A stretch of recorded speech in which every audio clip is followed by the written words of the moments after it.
नमस्कार दोस्तों, कैसे हैं आप सब।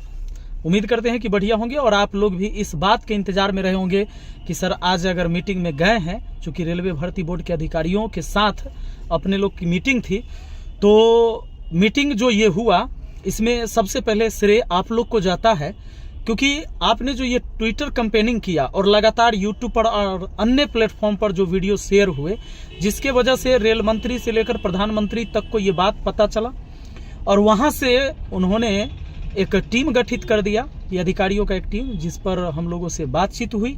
और अभी जस्ट मैं निकला हूँ रेलवे भर्ती बोर्ड के बाहर, जब आया हूँ तो मैं सोचा कि आपको एक जानकारी दे दूँ कि क्या क्या बातें हुई।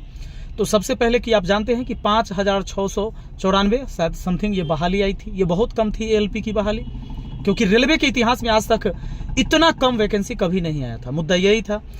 तो और बहुत सारी मांग था जो हम लोगों ने रखा। हम लोग को बुलाया गया था कि भाई विद्यार्थी आंदोलन कर रहे हैं, क्या रीज़न है, क्या कारण है। तो हम लोगों ने बताया कि 6 साल विद्यार्थी वेट करता है, पूरे 6 साल तक वैकेंसी नहीं आती है एलपी टेक्नीशियन की, क्योंकि 2018 के बाद ये पहली बार आई है। ऐसे में कैसे काम चलेगा। कम से कम 60-70 लाख आदमी तो आईटीआई करके इंतजार में है फॉर्म भरने के लिए एलपी के लिए, तो ऐसे काम नहीं चलेगा। तो उन्होंने ये बताया कि सर अब हर वर्ष ये वैकेंसी आएगी, इसलिए 1 साल का ये दिया जा रहा है और साले साल चलेगा। तो हम लोगों ने बस यही कहा कि भाई जब साले साल चलेगा तो इसके लिए कोई कैलेंडर तो आपने जारी नहीं किया, तो हम आपकी बात पर कैसे भरोसा करें। तो फिर उन्होंने बताया कि चलिए और इसके लिए कैलेंडर भी अब जारी करवाएंगे और सारी मुद्दा पर बात किया जो आप लोगों ने मुझे बताया था, जैसे एज में छूट होनी चाहिए, क्योंकि कोरोना के लेकर कई सारे एग्जाम में छूट दिए भी गए हैं, जैसे एसएससी में भी आपने देखा, इधर यूपी पुलिस में भी छूट दिया गया है। तो रेलवे में भी छूट मिलना ही चाहिए, क्योंकि बहुत सारे बच्चे उससे तो प्रभावित हुए ही थे जो फॉर्म भर सकते थे, और एज में छूट नहीं मिलेगा और 6 साल बाद वैकेंसी आती है तो उन बच्चों का क्या होगा जो पिछले साल जिनका एज निकल गया। क्योंकि पिछले साल अगर बहाली आई हुई होती, 2 साल पहले बहाली आई होती, तो वो बच्चे आ जाते, इस बहाली में शामिल हो जाते। तो इस पर भी बात हुई। सबसे बड़ी बात कि सीट बढ़ाने का लेकर बात हुई कि भाई एलपी का सीट इतना कम नहीं रहना चाहिए। पीछे के जो 6 साल से आपने बहाली नहीं लिया उस सारे सीट को इंक्लूड कीजिए और अगले साल से हर साल आप साल वाइज कर दीजिए कैलेंडर जारी करके, कोई दिक्कत नहीं। तो कैलेंडर भी जारी करना है और पीछे 6 साल से आपने जो बहाली नहीं दिया उतना सीट इसमें ऐड किया जाए और एएलपी के साथ साथ टेक्नीशियन का भी सीट, और दोनों एग्जाम चूंकि साथ होता है तो दोनों बहाली एक के बार होना चाहिए। तो हम लोग का ये प्रस्ताव रहा। उसके बाद ग्रुप डी के लिए भी बताया जाए, तो मोटा मोटी ग्रुप डी के लिए भी बताया गया कि ये आने वाले फरवरी तक, समझ लीजिए ना, फरवरी में उसके लिए भी फिर से एक नोटिफिकेशन आएगा।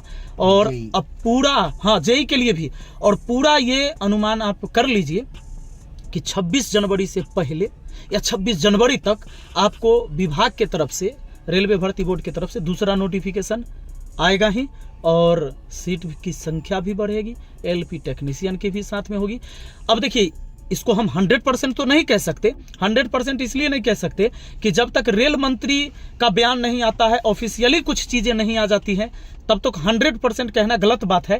पर जो हम लोगों की मीटिंग हुई और इसी बात के साथ खत्म हुई, क्योंकि हम लोगों ने सारी स्थिति बताया कि विद्यार्थी कितने परेशान हैं। 6 साल से लगातार बच्चे मेहनत कर रहे हैं, एक छोटे से कमरा को लेकर जिसका 3-3 हजार किराया देते हैं रह के, और तब तैयारी करते हैं रात दिन एक करके। तो वो सारी चीजों पर चर्चा हुआ और पूरा अनुमान है। आप लोग इस बात को मानिए और थोड़ा सा ध्यान में रखना है इस बात को कि ट्विटर कैंपेनिंग लगातार हम लोग जारी भी रखेंगे, उसमें कोई कमी नहीं करना है, इस मुद्दा को ठंडा भी नहीं होने देना है और बहाली बढ़ के आएगी, ये मेरा पूरा अनुमान है बात करने से। और ये संतोषजनक कुछ आश्वासन मिला, इसी के आधार पर मैं आपको बता रहा हूँ। और एक बात और ध्यान रखना है कि कल 22 तारीख को प्रभु श्री राम के प्राण प्रतिष्ठा है। तो चलिए प्रभु श्री राम को प्रार्थना करते हैं, हाथ जोड़ते हैं कि भाई सब लोग को मति गति सही दे, कि सबके लिए सोचे। और राम राज्य स्थापित होने का यही मतलब होता है कि सबको लेकर चले, और सरकार को इस बात पर ध्यान देने की जरूरत है। और फिर हम लोग, अगर नहीं होता है, ये सारी बातें नहीं मानी जाती हैं, तो आगे का देखेंगे। लेकिन 26 जनवरी तक आप लोग इंतजार करें, आप सभी से यही आग्रह है। इतना लंबा इंतजार किए हैं तो 26 जनवरी तक पूरा अनुमान है, पूरा उम्मीद है, मुझे यकीन है अच्छा सुनने को मिलेगा हम सभी को।